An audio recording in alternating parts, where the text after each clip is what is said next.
and Mars. Fly me to the moon. Let me play among the stars. Let me see what spring is like on Jupiter and Mars. Fly me to the moon. Let me play among the stars. Let me see what spring is like on Jupiter and Mars. Welcome, everyone. How's it going? Oh, my other light's not even on. I hope everyone's having a wonderful Friday. Yes, Yashu's live early. Yeah, Yashu is live early for early power hour. I'm actually headed out to Whistler this weekend. So I was like, hey, instead of not doing a power hour, let's still do one. And let me know if my audio is coming in clear. I see so many familiar faces in the chat. Hold on, let me just plug in this. 1 sec. All right, there we go. Pardon me. Need that extra light for my glistening face. Let me know where you guys are tuning in from, city, state, country, whatever you guys feel comfortable sharing. Okay, let me read off some places or people first. Antonio, Hillary, Tom, Nick from Investing Against the Grain. How's it going? Ikapob, Sanju, our awesome mod, Rolex, Paul, Hillary, Media Cafe, Jerry, how's it going? Jimmy, Hadouken, another wonderful mod, Gurdeep, Epigenetics, like the name. Hello from Sweden, audio's good. Okay, awesome. Hello from the ATL, nice. There we go, Hillary. Detroit, Van City, hey, local. Danbury, Minnesota, SoCal. Folks, we're trying to break 300 here, by the way. So if at any point we go up to, let's say, 299 something, I'm going to probably steer away from this for a second. SoCal, currently Dubai. Oh, nice, Sanju, nice. Switzerland, Denmark, Cupertino, Colorado, Vancouver, New York, Compton, South Carolina, or Southern California. I don't know why I said South Carolina. Freudian slip. New Jersey, Germany, Florida, the Juju garbage truck. Yeah, no garbage trucks today. Don't worry about that. Different room. I kind of had a traumatizing morning. I'll talk about that here in a couple of seconds. Machu Picchu in Peru. Wow, Oroy. Nice. Atlanta, Sweden. Glendale, California. Van Island, Ventura, France. By the way, if you're watching on replay, throw it in the chat as well. I went back last week. It's just crazy to see how far and wide YouTube can be. Lyon, France, if I'm pronouncing that right. Montreal, Massachusetts. Denmark, Austria, Germany, San Leandro, St. Joe, Michigan, Vancouver. Hey, Timothy. Portugal. Thank you, Gurdeep. Australia, Asheville, Denmark. Earth, says Alex. 298.66. Okay, so first things first on this, I will say, the bar for me today, and, oh, what the heck? Hold on, it's being a little bit annoying. The bar for me today, to be quite honest, is actually not this high. Actually, let me pull up Weeble. Let me pull up Chrome. Here we go. Let's just do this for now. Weeble is being a little baby this morning. Okay, there we go. So the bar for me is actually not this high. You'll see here on my trading view that the 200-day moving average is sitting at 295.36. If we can have a close above 295.36 today, I'm content with that. Breaking past the 200-day moving average, I don't think we've had multiple days past, let's say 1, 2, 3, maybe 1, 2, 3, 4. 4 days past the 200-day moving average we have not closed above that since April. So that's kind of where I'm setting the bar for today's close. I know it's saying, Yash, what are you talking about? We're going to break 300 on the stream. And maybe we will. I'd be happy if we do. But that's where I'm setting the bar as to where we close today. Just because closing above the 200-day moving average, removing that supply, I think will be important. The NASDAQ is also at a pretty pivotal level here. Let me just pull up the NASDAQ. I think the NASDAQ is approaching, the NASDAQ's approaching 50-day supply right here. So it'll be interesting to see, right? Because remember last time we were rallying here, the S&P 500 got rejected off of, what was it? August 16th, got rejected off the 200-day and the, let's say, 300-day, and we had a pretty market reversal. So the NASDAQ's still at another pivot here, albeit not as strong as something like the 200-day, but the 50-day is something to keep in mind here. Low bar, yeah, I know. I know. I'm just trying to be like for me, I'd rather slow and steady wins the race. I know if in this market, if you have big up days, they're usually followed by big down weeks. So that's just, I think, slow and steady. More, I think stability is really what's needed in this market. So from Farzad's heart, says V. Richard from Aurora Hills. What about the lithium refinery in Texas? Yeah, we'll talk about that here in a second. I've got it pulled up. We've got some actually pieces of news to talk about too. AI Day 2, end of the month as well. Farzad's in the house. How's it going, Farzad? Hit subscribe or I'll come to your house and fill your fridge with blueberries. Stop threatening people with a good time. Like that. Like, despite blueberries not being juju, if you wanted to come by and you wanted to fill my fridge with blueberries, I'd be down for that. I don't know. Blueberries are not cheap, by the way. There's a lot of like blueberry bushes around here and stuff, being in Vancouver. 300 looks like a brick wall, to be honest. Yeah, I mean, well, high of day is 298.87. So we're not even touching it for now. That's what she said. Never mind. 298.57 is where we're sitting at the moment. 87 is the high of day. It actually worked out for timing today for me to come online a little bit earlier. Pardon me. Because I really feel like the 300 touch is imminent here. I will pull up the options order flow as well. 1 second. So I had a pretty I would say eventful, traumatizing morning. There was this mouse in our house, and oh man, it's like running around, and this poor guy got himself caught in like one of our moldings, like on our floor, and there's a gap between that and the drywall.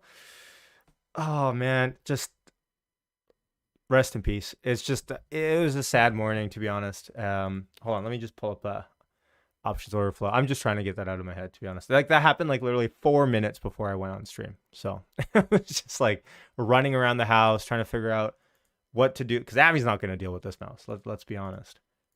Here we go. Okay, options order flow wise, we're looking quite hot, folks. Option order flow wise, a big jump of calls being bought. What time is this? About 30 minutes ago. But 30 minutes ago, we saw a large order of call buying happening. Remember, that's the green line going up. That's call buying. Puts are essentially flat today. So net, our momentum is positive continually here. So the 300 touch, I mean, if we were about to, if we were, if today was a day, I think today is the day. What's this conversation happening in the chat?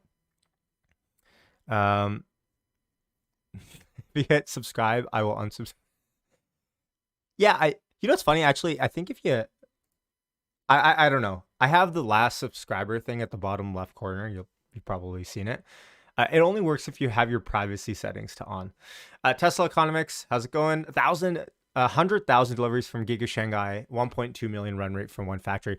Yeah, so we talked about this last stream. The kind of the rumor is Shanghai will deliver 100,000 cars September. I don't want to tamper expectations too much because Shanghai is just awesome. Everyone that works there, the local government that works with Tesla has been awesome. And just the ramp is unprecedented, right? So 100,000 would be epic. 1.2 million run rate. I think, by the way, we had this debate last time. Some of you guys were like, look, Yash, that's just deliveries. Production would be like, I don't know, 80 something. So it'd be a little bit lower. I'm not even sure. I guess we'll probably get to have this conversation when the numbers actually come out. But I mean, regardless, 100,000 in a month. So yeah, the mouse. I don't know. It's just traumatizing. I don't know. I don't. I know for probably everyone listening, it's not a big deal. For me, it was just like, it wasn't a great way to start before this stream. Rest in peace. I didn't kill the mouse, by the way. It got stuck in that molding. Let's just leave it. Let's just leave the details out. My cat's looking for a mouse, says Gurdeep. That's the funny part, Gurdeep, is I was talking to Abby and we're like, man, we should have actually had this cat. Like, we were like, we should get a cat, should we get a dog? And the upside to the cat, I mean, I guess a dog could chase a mouse as well. But I mean, cats are where it's at when it comes to the mouse hunting. I mean, luckily we don't have too many mice around here. Awesome. Okay, we got a lot of news to talk about. Mark says, Yash already hitting 300 viewers. Hit that like button. I appreciate that. Yeah, we're at 90 likes right now. But instead of hitting the like, I welcome you to hit the subscribe button. I really got to be better at promoting the subscribe button. I've got hold on, I got my live feed here sorted out. I'm going to pull this up. I've got a live feed of the subscriber count.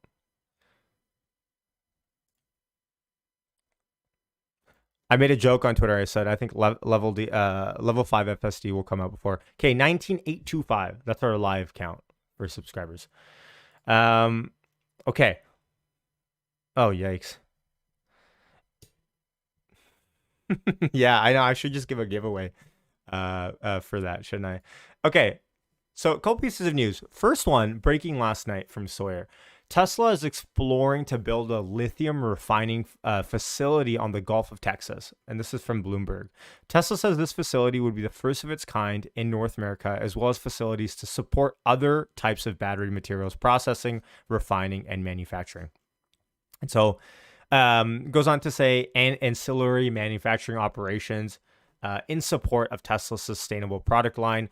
The process Tesla will use is innovative and designed to consume less hazardous reagents and create usable byproducts compared to the conventional process. If a site is chosen, early construction could begin in the Q4 of this year. The project will reach commercial operations 2 years from when construction begins. Note, Tesla says it's still evaluating the feasibility of this project. Only very preliminary developments activities have begun. Elon hinted at, oh, there we go. Thanks for subscribing, folks. KK, Michael Moby. Elon hinted at this was it the Q1 earning call or the Q2 earning call when that happened? They said, look out for potentially some news on this to end the year. I'm pretty sure is what they said in the Q4 call in January. So here it is. I mean, it's no real surprise. I think Texas makes sense as well. It's nice to see Tesla really taking advantage of really, Elon's on record to say it, right? Price of lithium has gone to insane levels. Tesla might actually have to get into the mining and refining directly at scale unless costs improve. So they're really taking it into their own hands. That kind of vertical integration is awesome to see. There is no shortage of the element itself, as lithium is almost everywhere on Earth. I'm pretty sure I had a meme on this as well. I made like this meme that said, I'm once again asking for you to create a lithium factory or something. I forget what meme I made. 298.16. We're flirting. Yeah, and yes, absolutely. Yeah, this tweet is from April. Yeah, so take note of that. So that makes sense. So this was this after first? No, this would have been too early for Q1 call, right? So there must be a different tweet for that. And the master plan part 3, I saw some people hinting at this. I'm not sure if it totally relates to what's happening here, but I mean, we'll see. 298.13. Nick says $2 have never felt so hard to move. Yeah, but from experience, when we're in a tight trading range like this, a move, we're gonna pop one way or another. So 99 likes. Oh, sorry, 137 likes. Well, it's just refreshed. Jaybird says a Tesla refinery would get massive subsidies from the new climate package. Yeah, so they get, what is it, $35 per kilowatt hour of battery creation, and then $10 for assembling the modules, I think, or is it 25 and plus 10 is 35?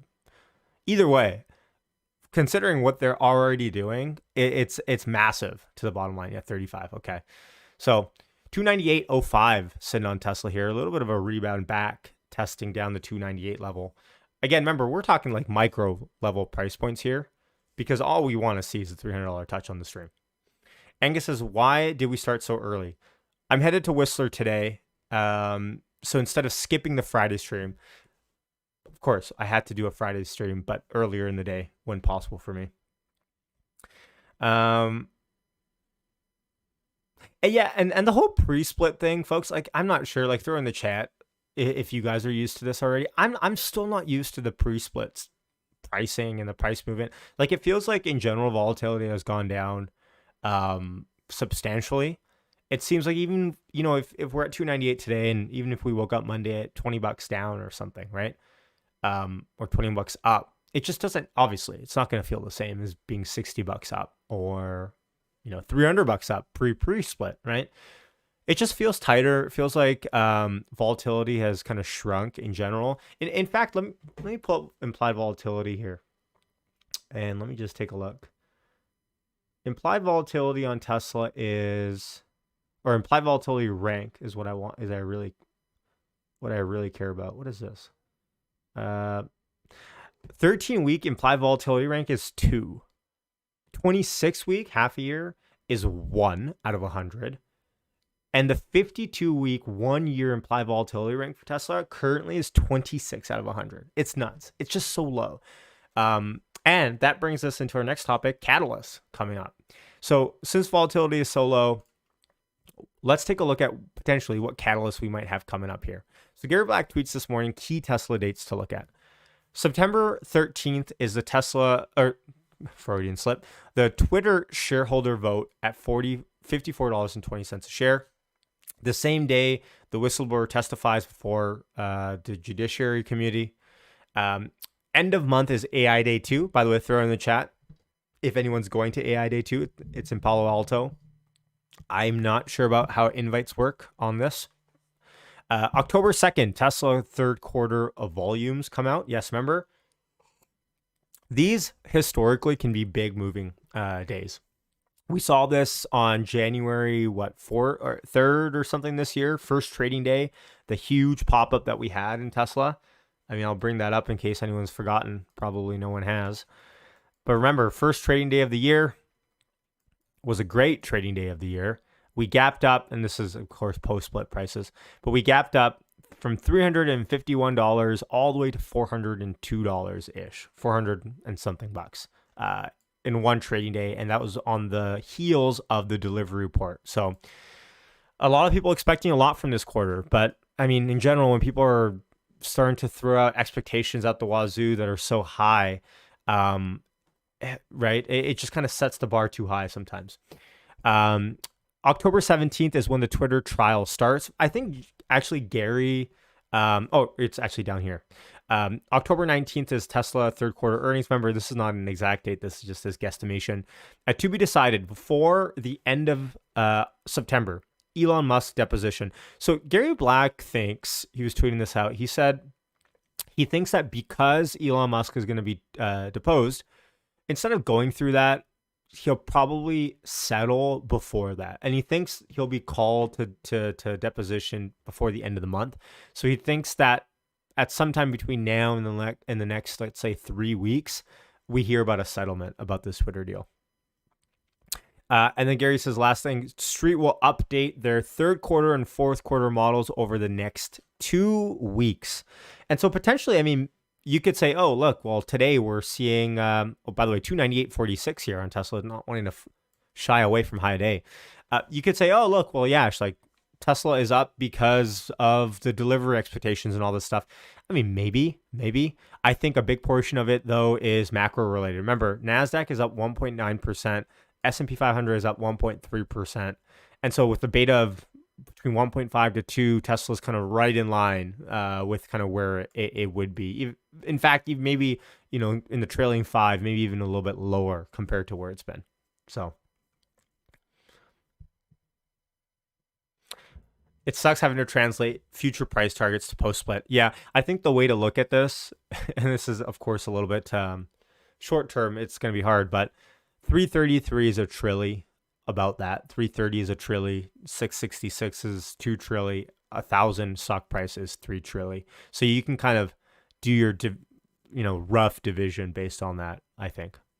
So we got another $40. Let's $30 here of upside until, actually not even $30. Let's say $20 to $30 until we hit $1 trillion market cap. Right now we're currently sitting at a $934 billion market cap. Godzell says, morning power, I'm here for it, coffee in hand with the side of juju. That's exactly the recipe for me as well. First coffee of the day. I'm trying to. Didn't I say this? Didn't I say this to you guys a couple months back? I was like, I'm trying to stay away from coffee. I've generally been good with that. Like, I don't drink coffee now after like 12ish. Um, I've switched to like drinking tea, staying away from caffeine in general. One Trilly is one Juju. Yeah, honestly, I've in general stayed away a lot from coffee, but it's just hard to. Coffee's like it's definitely my crutch. Dressel says I'm also on my first coffee of the day at 5:50. Oh my god. 297.94.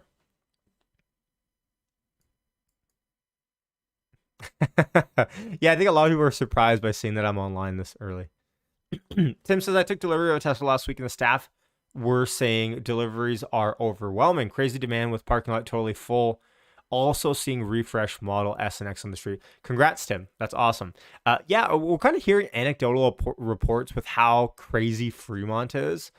And by the way, kind of on that news as well. Well, not really, but on a bad transition for me. Tesla China milestone. The 9,000th Tesla supercharger stall is officially opened in mainland China. So that just came out last night as well. I mean, that's quite the feat. Tesla is really killing it with the superchargers around here.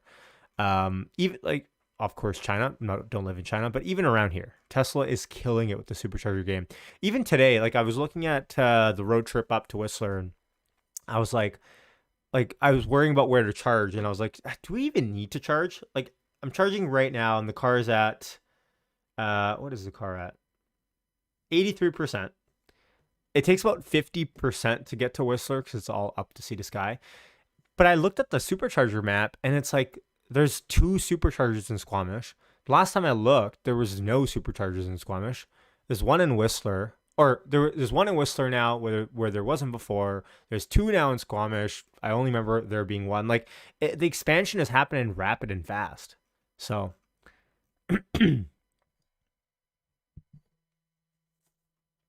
Gone to decaf. Yeah. I mean, decaf's the move. I just learned recently though that decaf does have a noticeable amount of caffeine, which I actually didn't know. I thought it was kind of like a nothing burger amount of caffeine, but apparently it's like it's like noticeable. Valerian, 1 shot of espresso. Yeah. I kid you not, when I had the espresso machine in the house, I had to get rid of it. I had the espresso machine in the house, and I was literally pulling shots all day, every day, espresso shots. And I was wired. I was to the moon. Like it was just bad because like at a certain point, the I don't know if this is the same with everyone, but I just don't even get like energized. I just get anxious and start getting jittery and heart palpitations. Like at a certain point, I don't even think the coffee does much to me. Honestly, it's just it's bad. Griffin, how's it going, man? Doing well, yes. Haven't seen you around. You must be busy with the new job, I take it. Why is the whole market up? Good question. I mean, we've been down for so many days in a row, right? If you look at Webull, we were down from the 24th of August all the way down to September 2nd.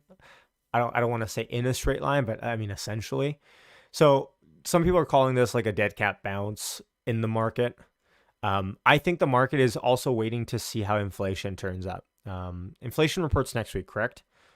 So nice, congrats, man. Doing your master's. What is that? Aerospace engineering as well. Martin Yash, do you think the EV tax credit in 2023 will hurt Tesla sales in Q4? No, because I think what they did, first of all, I think their demand backlog is so fat already where it quite honestly doesn't matter. But I think what they did with the long range, for example, I'm still on record to saying, a lot of people disagree with me on this. I still think that they've shut down long range orders so then they can open it up back up on January 1st, lower the price by $2,000 on that model, and then it'll qualify for the 7,500. So I think they're pulling that demand later. So, and another thing is, I've said this before, I'm not going to harp on it too much. I don't like the fact that the kind of essentially the Tesla market for new cars has turned into like a flipping game where I know people And I see it on Facebook Marketplace and ads that I get with cars in lots and stuff. People are playing this game of just reserving, banking on the price going up in terms of appreciation, buying the car and flipping it within a day or two. It's kind of like, when people have gripes with the housing markets and flippers and all this. That's kind of what's happening here with Teslas, to be honest. It's it's definitely a hustle. It's exactly. This is kind of what Tesla's market has turned into. And to be fair, I mean, any good asset will have that sort of incentive in the free market. Any asset that appreciates for that matter. But all it's really done is kind of like crowded out legitimate Tesla buyers. Like I see people with a full-on business just reserving, buying Teslas, taking delivery and selling a day later. It's just, I don't know.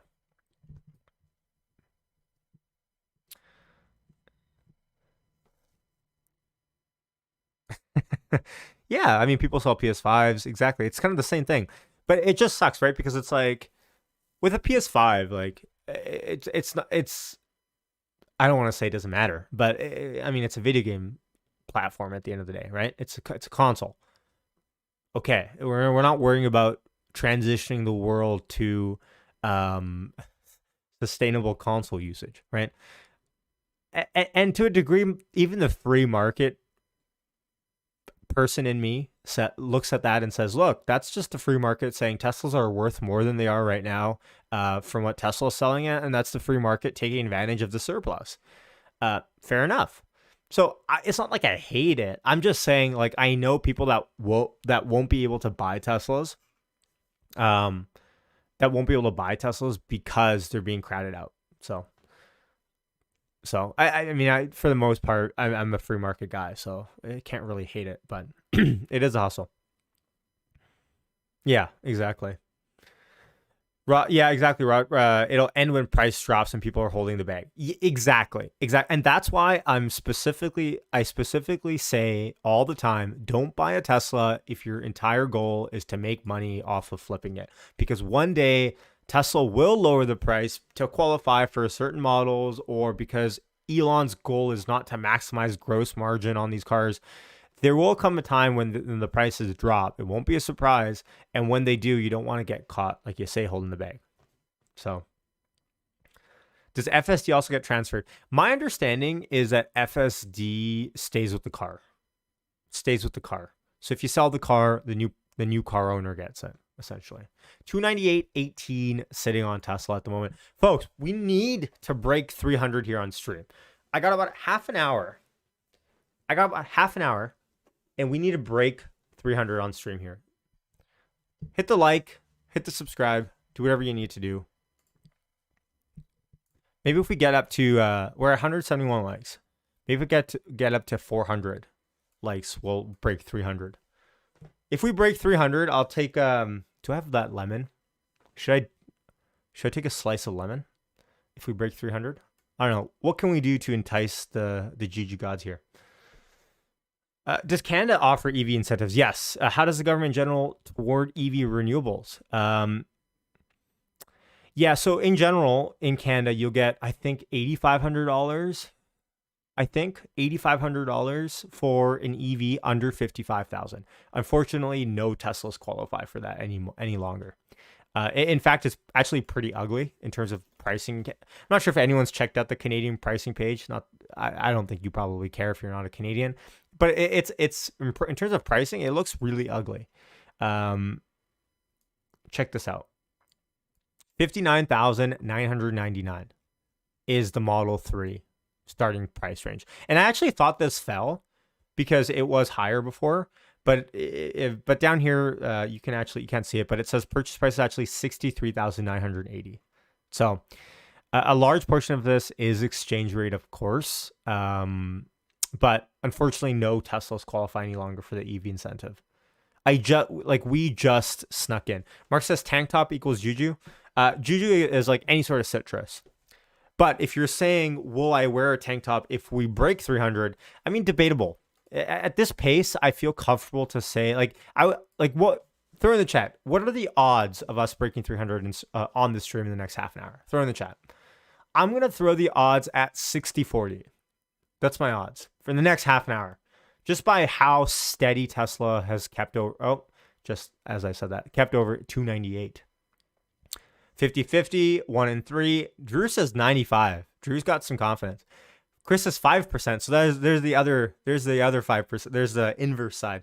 10%, 50-50. Jason says it'll break at power hour. I mean, definitely possible. Volume today, by the way, is 30 million. So I mean, not huge. Actually, I mean, let's put up the daily.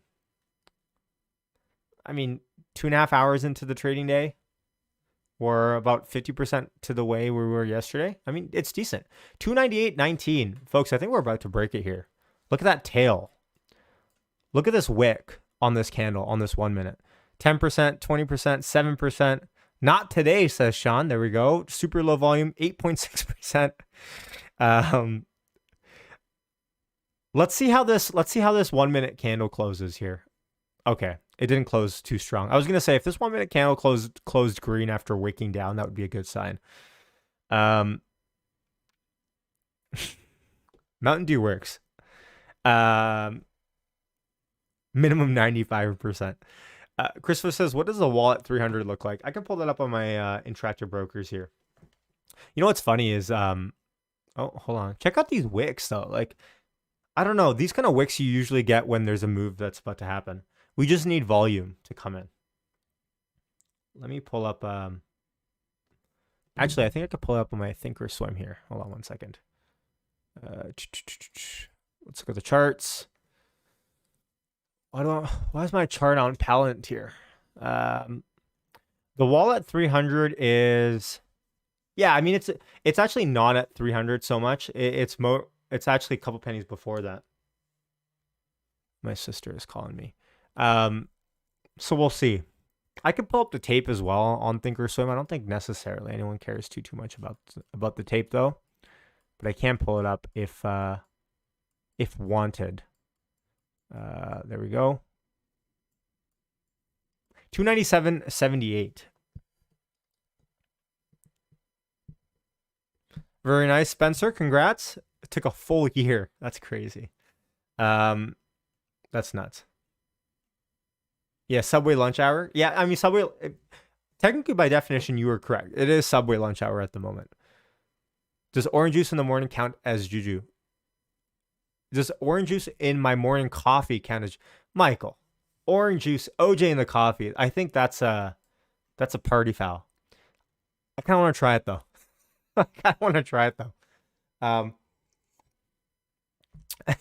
Tea leaves or coffee grounds? What's better for Tesla predictions? That's a good one. Look at these wicks, though.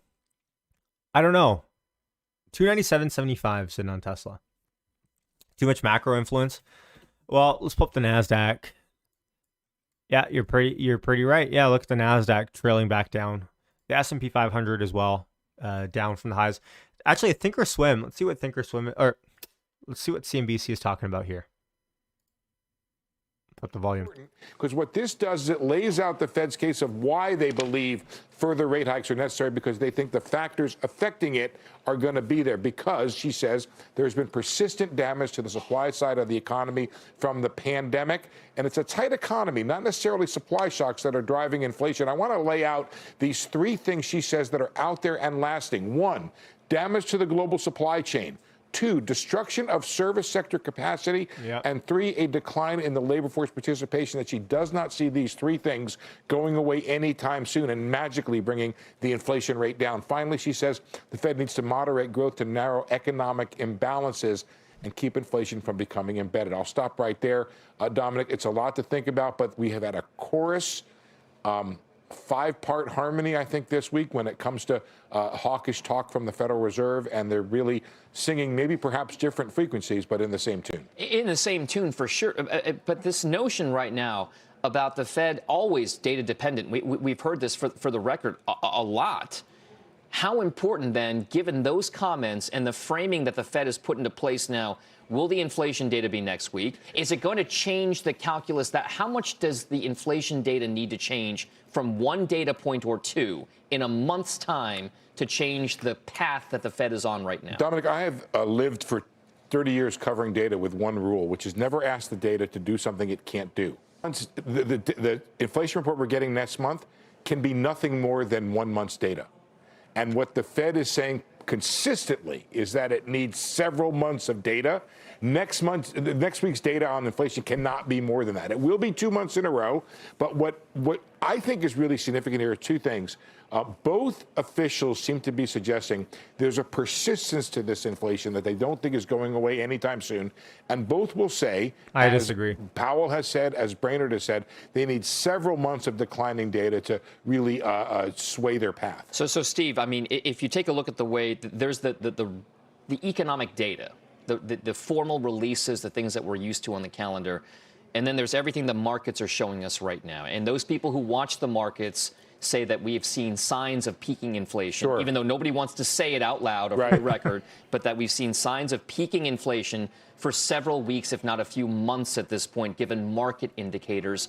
How much importance does the Fed place on the raw, hard economic data, so to speak, as opposed to what they're seeing play out right now in financial markets and things like commodity prices and elsewhere?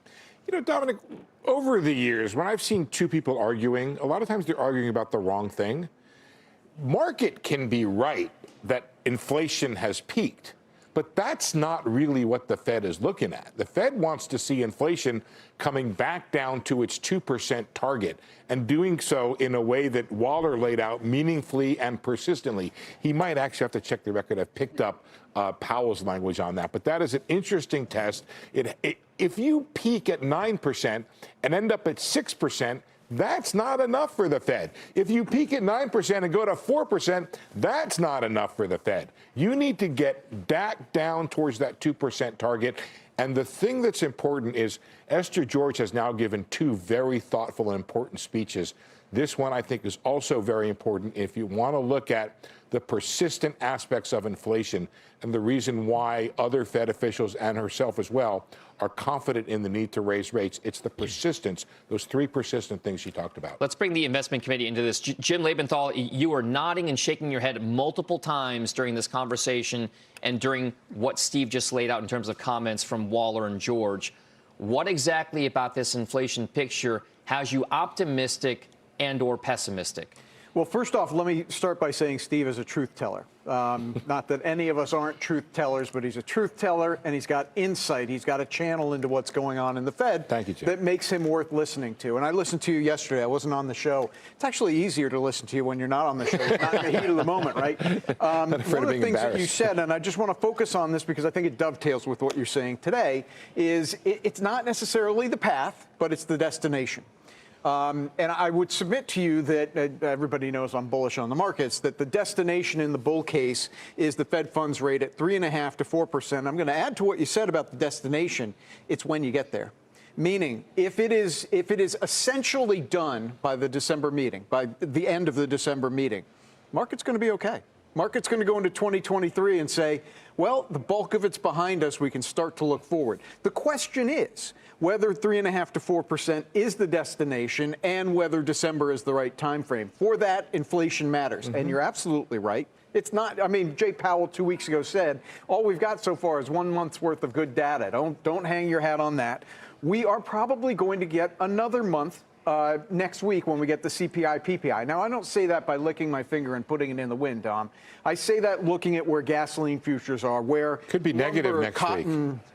From your lips to God's ears. There could be a negative headline number next week. There's a long laundry list of why inflation is coming down. Guess what? Having it come down in August is also not enough. I think you would definitely agree with that. But if the trend continues, if it continues into September, into October, that's the path of inflation by which you get to the end of the year and we're in a much more benign place. Maybe it doesn't happen, but right now it looks like it will. So, Brenda, I'd like to bring you into this conversation now as well. One of the things that we've seen in the markets over the last week or so, ever since Jackson Hole and the market sell-off that ensued in the couple of 2 to 3 days, in the wake of Jackson Hole. Over the course of this week now, this is interesting, Brenda, because we are now on pace for the major averages to have their first positive week out of the last 4. Growth and value ETFs are now pacing for their first positive week in 4. The NASDAQ is on pace for its longest winning streak now since July. U.S. benchmark oil prices are pacing for their second negative week in a row. And nat gas prices are on pace for their worst week since late June and their third negative week. Is it fair to say or not fair to say that the markets are expecting or are pricing in whatever Fed actions may be on the table already at this point? I think that's probably fair. And, coming out of Jackson Hole, I was personally surprised at just how shocked the market was by Powell's hawkish comments, because I think if we look at the backdrop, the economy is still very healthy by many measures. At that point in time, we had the market recovering nicely off of its June lows. So there was really no reason, and inflation's still a problem, so there's really no reason for Jay Powell or any other Fed official to come out with dovish comments. In fact, they need to control long-term inflation expectations, and the best way to do that is with their commentary at this point in time. So they need to convince the American public and business community they're going to solve the inflation problem. But I think if we, fast forward to today, I think the market just became a little bit more too oversold. When we look at fundamentals, corporate fundamentals are still quite healthy.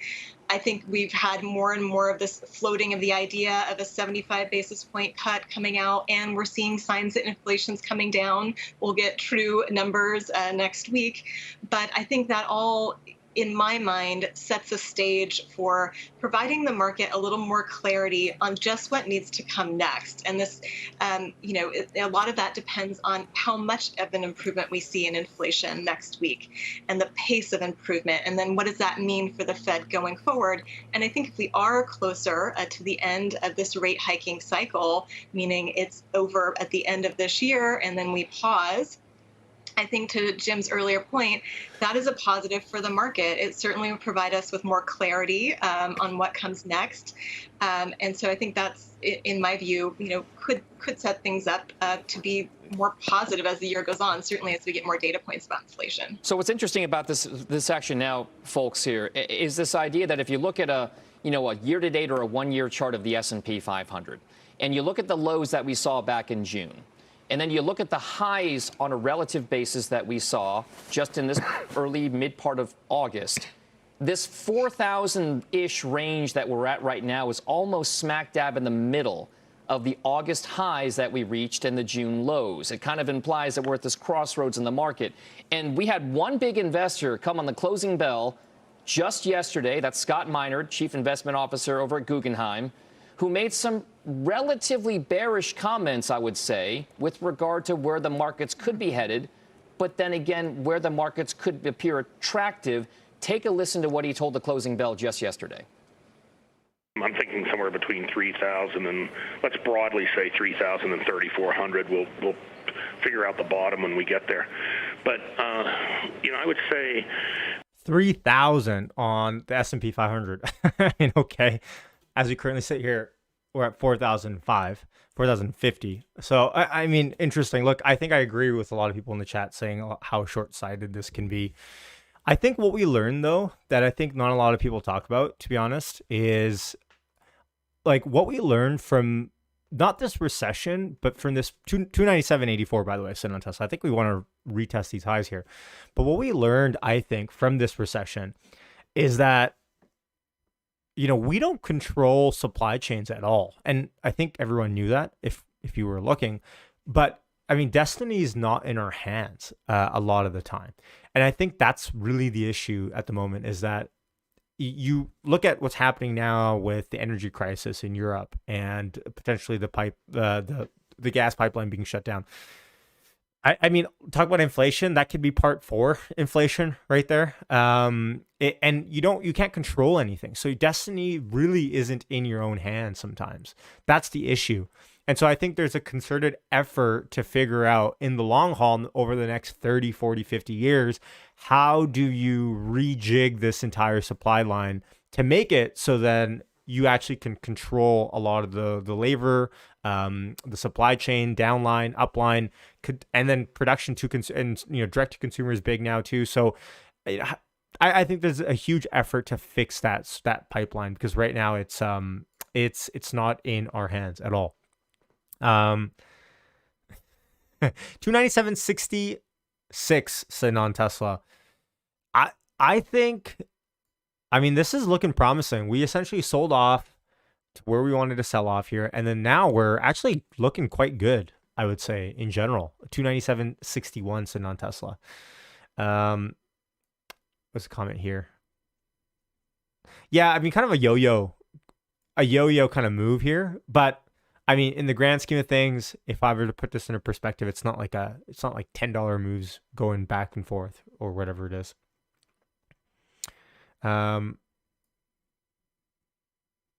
Yes, I think inflation will be coming down 100%. Look, I think inflation is coming down, but the question is to what degree is inflation coming down?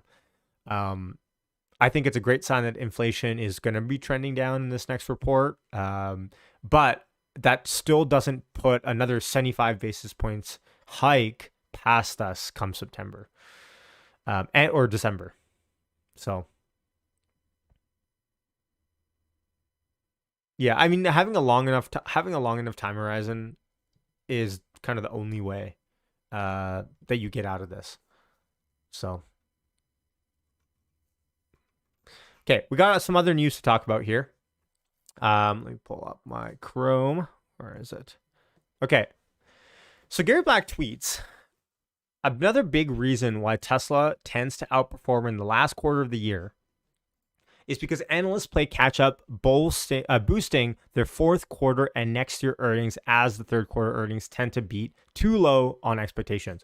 Seems to happen every year going back to 2018.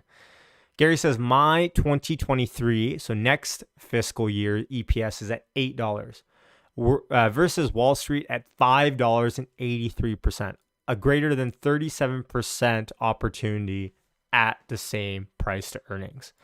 That's crazy. That discrepancy right there is actually massive. It's huge. So that's pre-split, by the way. Of course, simple math, that's $24 pre-split Gary is at for next year. I think that puts deliveries right around 1.8 or 1.9, maybe 2 million, I think, at that EPS. I could check his model. But I mean, and he has this awesome chart here from Bloomberg that kind of highlights Tesla's, what is this? A Tesla seasonality chart on the spread builder. And you can look at fourth quarter, on average, a lot of the expectations move up as we come into the end of the year on average. So 2018 and beyond, he says, in the third quarter or in the fourth quarter, almost every single time, you'll see a huge boosting up of EPS. Biden legalizing weed, really? Okay, 297.39 sitting on Tesla. And then he also retweeted this for yesterday from his super followers. I expect Tesla fourth quarter EPS to be $1.12 versus $1.07 estimated, and fourth quarter to be $1.45 versus $1.29, to increase over the next few weeks as analysts update their third quarter and fourth quarter volume forecasts. Remember, Gary's at 370K for third quarter, and he's at 474 for fourth quarter. Look how low estimates are for fourth quarter on the street. Fourth quarter analysts are projecting 425K for deliveries end of the year. It's actually massive. That difference is actually huge. So take that into consideration. And then this famous chart. If you haven't seen this chart before, look at it now. It is Tesla's stock price, which is the white line, versus earnings per share estimates, or EPS adjusted for next fiscal year. I think it's the 12-month EPS projection, I think. And so if you look at the discrepancy, I mean, theory being here in a long enough time horizon, these are going to converge or at least trend in the same direction. Of course, when you have two y-axes, it's who's to say where you're kind of pinning it. But they should be trending in the same direction. And you can see during a large portion of the year, EPS estimates were going up, stock price was falling substantially. I mean, Tesla economist Lee is also thinking 500,000 for fourth quarter or more. I mean, that's huge. 500K in a quarter. Like, I think we're forgetting like what 2020. What was 2020 again? 499,000. Like the entire year of 2020 in one quarter potentially in 2022. Like exponential growth is just nuts. So. Oh, okay, gotcha. I mean, so go take a look at this chart. In general, I quite like these charts because I think at a certain level they show you where the business is trended versus the stock price. That's the issue here. Is the stock price is susceptible to macro. The business is as well. Although Tesla, the business itself, has shown to be kind of Teflon Tesla in that respect. Exponential. Take a drink.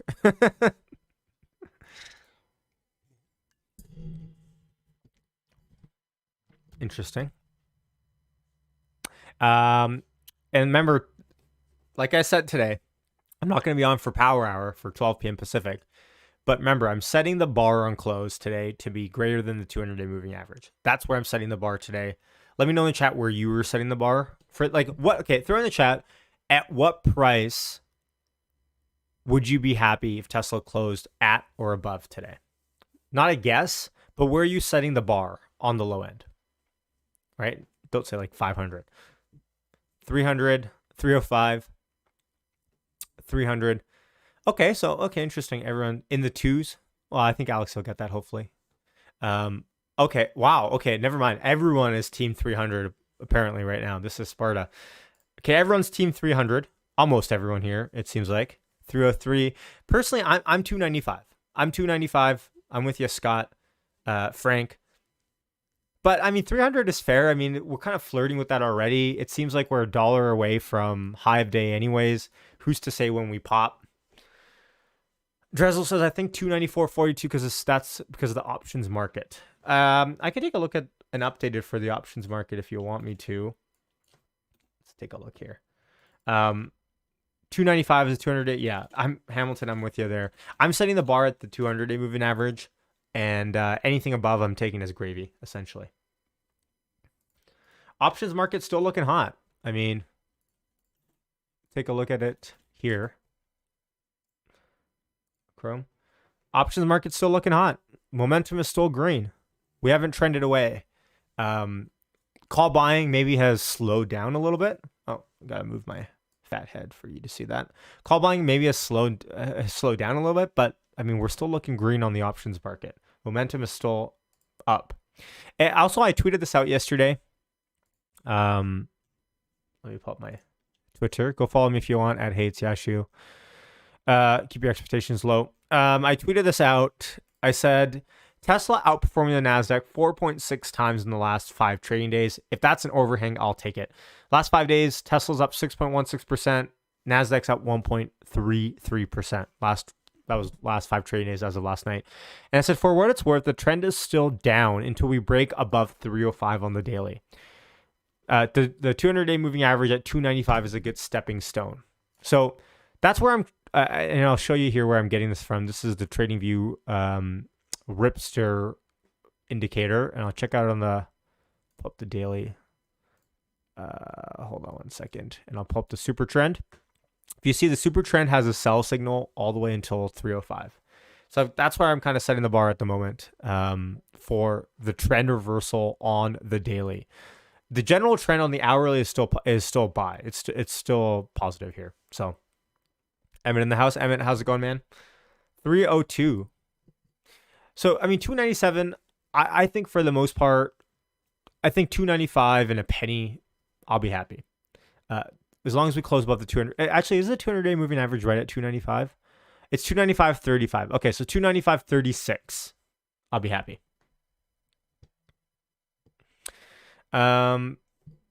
Martin says, do you have a take on covered calls?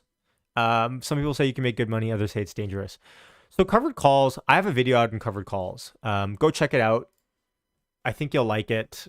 In general, I think the safest, most conservative way to look at covered calls is if you sell at a strike and an expiration that you are happy for your shares, for those shares to be taken away from. That's the most conservative way to look at covered calls. Like at the end of the day, the premium that you get, you have to weigh it against that strike price that you're selling it. So,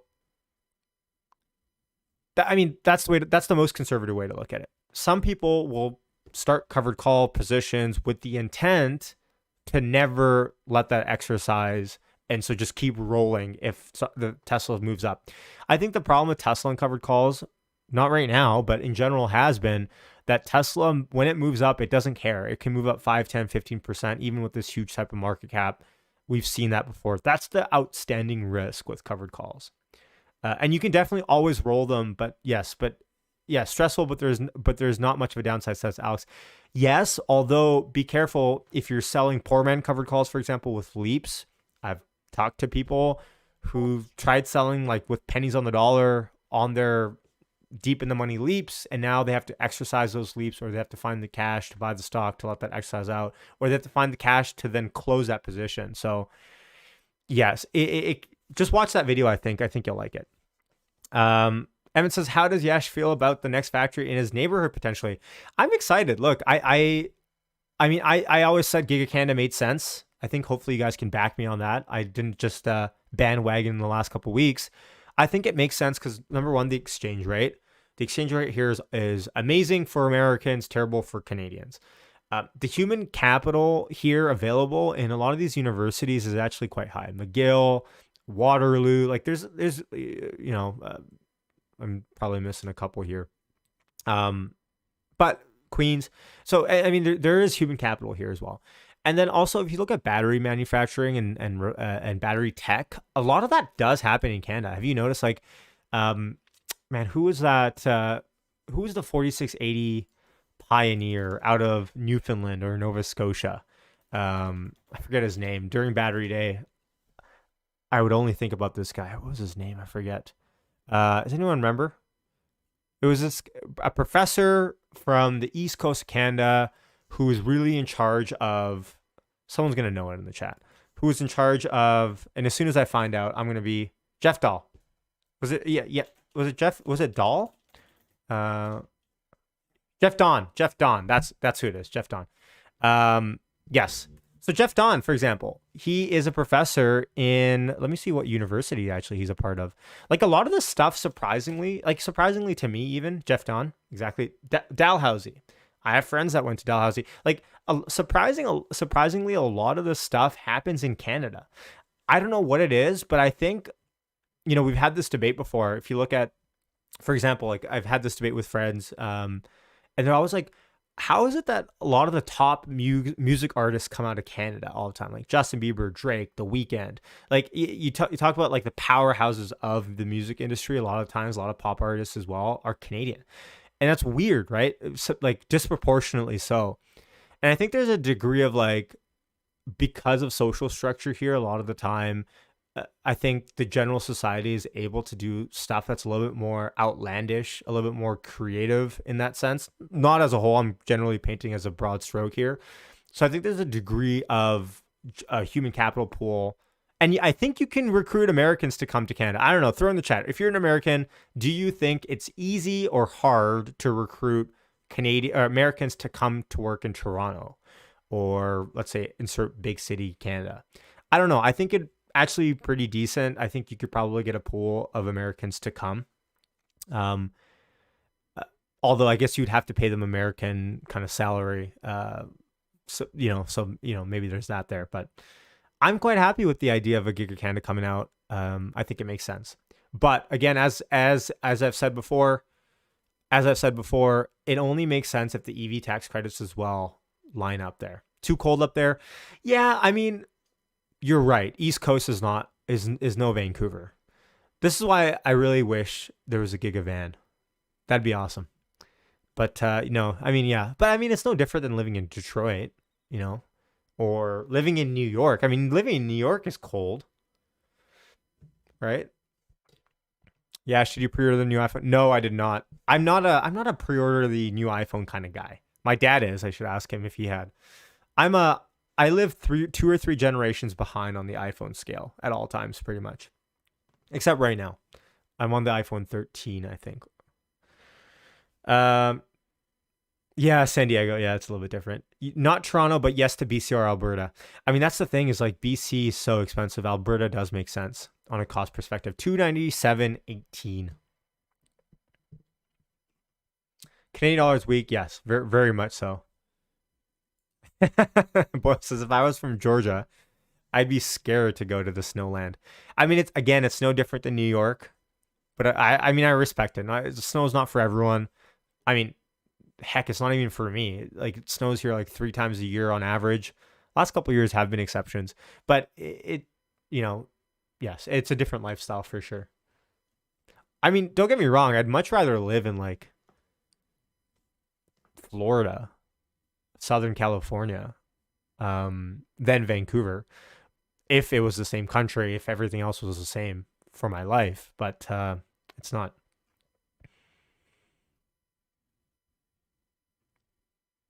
Is Canada a better environment for mining? Says Michael. I mean, I think there's more area in Canada that is generally not touched, right? So, I'm a Florida boy. I love Florida. I love Florida. I love the hot. I love sweating because it's so humid. It's just my thing. I don't know. I'm weird like that.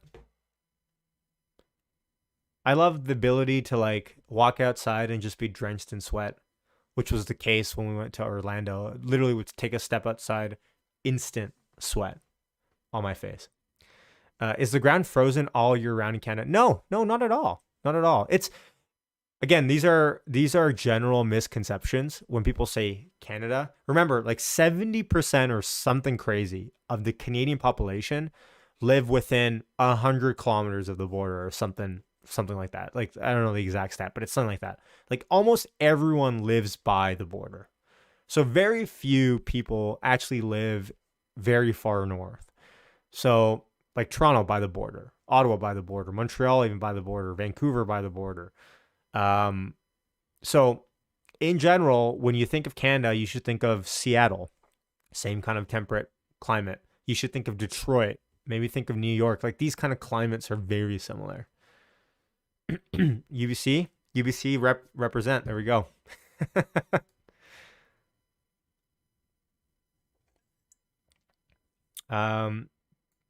Emmett says so many in the US associate Canada with long cold winters. I think I know it's actually kind of sad. Like, it's not that case. It's really not like that. I mean, to be fair, like where I'm going to Yellowknife. I talked about this on stream last time. I'm not going to pull up the map again unless you want me to, but go look at Yellowknife. That's north. Like, that's like at that point you're in the Arctic at that point. So, I mean, that's different. And I think also James Locke is traveling up there. Like that's north. I'll pull it up. Like, that is north. That's where I'm headed to. Yellowknife. Hopefully to see the Northern Lights. I'm crossing my fingers, folks. I'm really am. Like, 3 nights spending in Yellowknife. I swear to God, we better see these damn Northern Lights. I swear. I'm going to pay for a tour and all that sort of stuff too. Like, I got to set my perspective straight, because if I don't see these things, I'm going to be pissed. Anyways, Yellowknife's all the way up here. Like, this is the damn Arctic. So I think stereotypically when Americans think of Canada, this is what they think about. But remember, like 70% of the population lives right by the border. Ottawa, Toronto, Montreal. This has turned into a Canada lesson 101. I hope you guys don't mind. Toronto, Ottawa, Montreal, 297.96 sitting on Tesla. Vancouver. I mean, heck, even Winnipeg's kind of by the border-ish. So, that's really what you should think about when you think of Canada, is kind of just the US border. So heat rashes are a thing. Absolutely. 298. Ooh, I got to sign off, but we've broken above 298 now. I'm getting calls left, right, and center. Oh, what do we do? What do we do? 298. Watch, I'm going to sign off of this stream. And I bet you, I sign off of this stream and we break 300. It's just the way it is. And you know what? I'm okay with sacrificing myself for that. It is what it is. Live stream my work, just mute it. No, it's not that I have to work. I have to head on the road. I'm going to Whistler. So we got a road trip with the fam up there. And so we were planning on leaving in about an hour. I just have to pack up and stuff. That's an interesting idea though, Boyle, is like when I have to work, just go on live stream, put the Tesla ticker up and essentially do my work and people just look at me in the corner. Would that even like, would that be a niche that anyone would ever remotely even be interested in? That'd be kind of random. But I wonder if people just want to hang out and look at the stock price together in a chat room and leave comments. And every like 5 minutes, I'll look at the price or something. Like, I think that'd be quite the distraction, by the way. So, we don't know, Steven, what we're going to do yet. I think we're going to do the gondola and Squamish. We'll see. Yeah. I'd work quietly with you. It's awesome. That would definitely be a thing. Maybe I'll give it, I mean, maybe. Also, I was thinking to do was to start doing private live streams for Patreon, for patrons and channel members. And just do streams like that, like do more private stuff that's more low key. Maybe do like Zoom calls, add that into Patreon membership. I'm still debating it, but I think that's a good idea to kind of build the community up. We have a lot of Patreons that support the channel, so I appreciate you guys and channel members. And maybe to just do like private Zoom calls where we can all like just shoot the breeze together or something. Something more communal. Like we do Discord voice calls and stuff like that, but something a little bit more, something more interactive, right? I think video would be fun. Awesome. All right. Much love, everyone. I'm going to sign off. 298. I'm signing off. Remember this. Before you sign off, hit subscribe. Remember this. Don't forget it. If we break 300 today, it's because I signed off. Just remember that. Thank you, Scott. Not leaving now yet, though. I'm leaving for Yellowknife next month, but I am going to Whistler today. Much love, everyone. Take care. I hope everyone has an awesome, wonderful, happy weekend. Go watch Farzad's live stream now with Matt Smith if you haven't already. Hit the subscribe on your way out. Remember, put your technology, your phones, whatever away this weekend, every weekend. Be well, mentally recharge if you can, and look out for potential Supercharger live streams on the weekend, so hit the bell button for that. Awesome. Much love. Hey, 298.06, we're signing off on a good note. Much love. Take care, everyone. Peace.